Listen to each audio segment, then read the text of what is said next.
bonjour et bienvenue sur les capsules acousmatiques d'Octandre sur Radio Douve.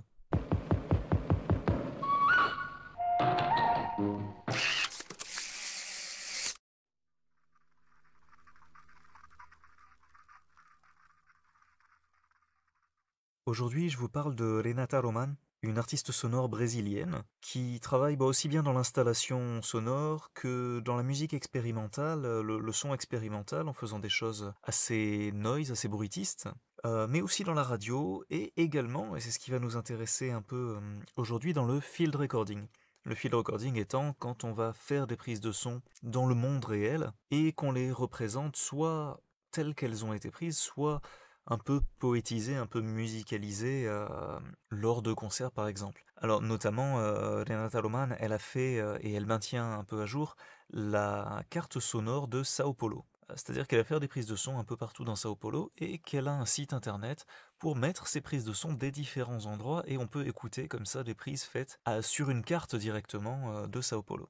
Donc l'œuvre d'aujourd'hui, elle s'appelle Pio et elle date de 2017. Elle a été éditée dans l'album Tribute to Pauline Oliveros, donc hommage à Pauline Oliveros, une compositrice qui est décédée en 2016. Donc cet album a été fait par un label indépendant de Brooklyn qui s'appelle Irreverence Group Music.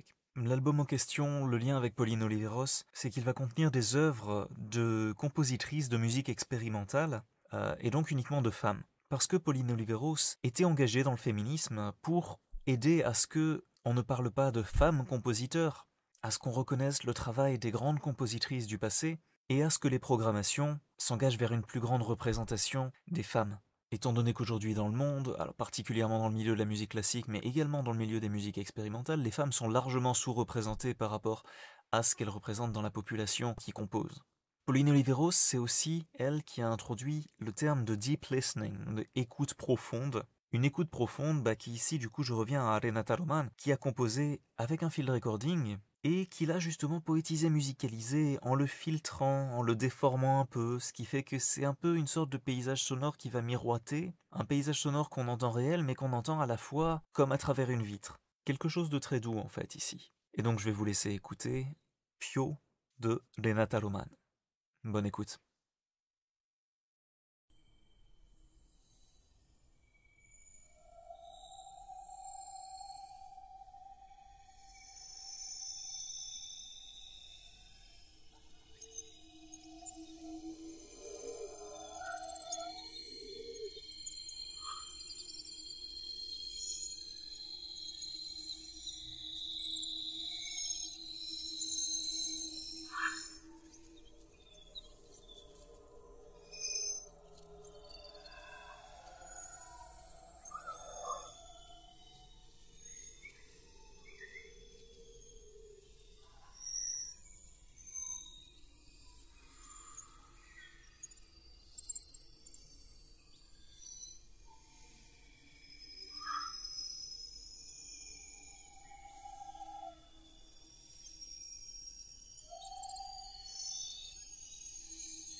C'était Pio de Renata Roman, et je vous dis maintenant à la semaine prochaine pour une nouvelle capsule acousmatique.